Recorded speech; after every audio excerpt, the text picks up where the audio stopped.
It arises, sir, from the fact that from political problems and the history of the politics between the West and the Muslim world.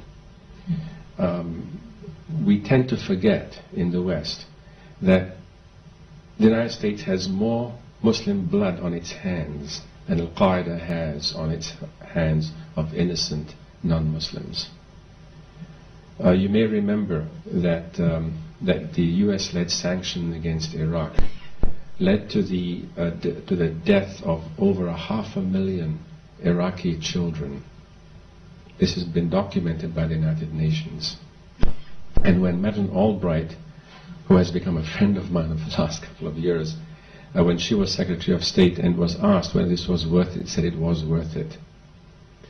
What complicates the discussion intra-Islamically is the fact that the West has not been cognizant and has not addressed the issues of its own contribution to much injustice in the Arab and Muslim world. It's a difficult subject to discuss with Western audiences, but it's one that must be pointed out and must be raised. How many of you have seen the documentary Fahrenheit 9/11? The vast majority, at least half here. I've heard what I'm sure is nothing other than a rumour, something along the lines of that Muslim men are told things like, when you go to heaven there'll be 1,000 virgins waiting for you, and that's why they're so, I think it stems from the belief that there's something in the Quran or something in Muslim religion or culture that makes them more willing to go off and commit, be suicide bombers, or more willing to go off and fight in the holy war. I understood what you said about you thinking it was more driven by emotion than religion. I just wondered if there was anything at all. I certainly hear things like that and can't help but wonder if there's something about their religion or their culture that makes them more prepared to go off and die in the belief that they'll be closer to God, or that it's such an amazing act that's maybe different for Christians or people of other religions. That's a very common question. In fact, just about 2 months ago, I was interviewed by Barbara Walters, who's doing a special on heaven, and she's interviewed suicide bombers who are expecting the embraces of 72 virgins in paradise. And she asked me, do women get the same privilege as well?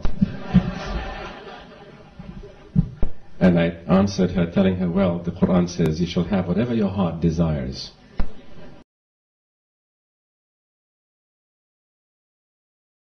In studies that are made by political historians of terrorism, defined as militancy against non-combatants and civilians, the point has been made by political historians that terrorism has been done ever since the beginning of time, practically since the time of the Romans for sure, and they were designed to achieve very specific targeted political objectives.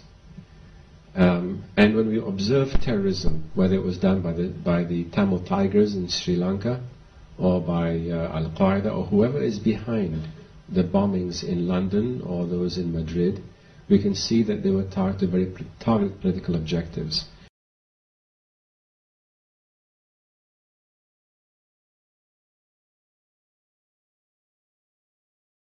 Say men, they're brutes, insensitive, etc. And you have the beginning of a gender conflict.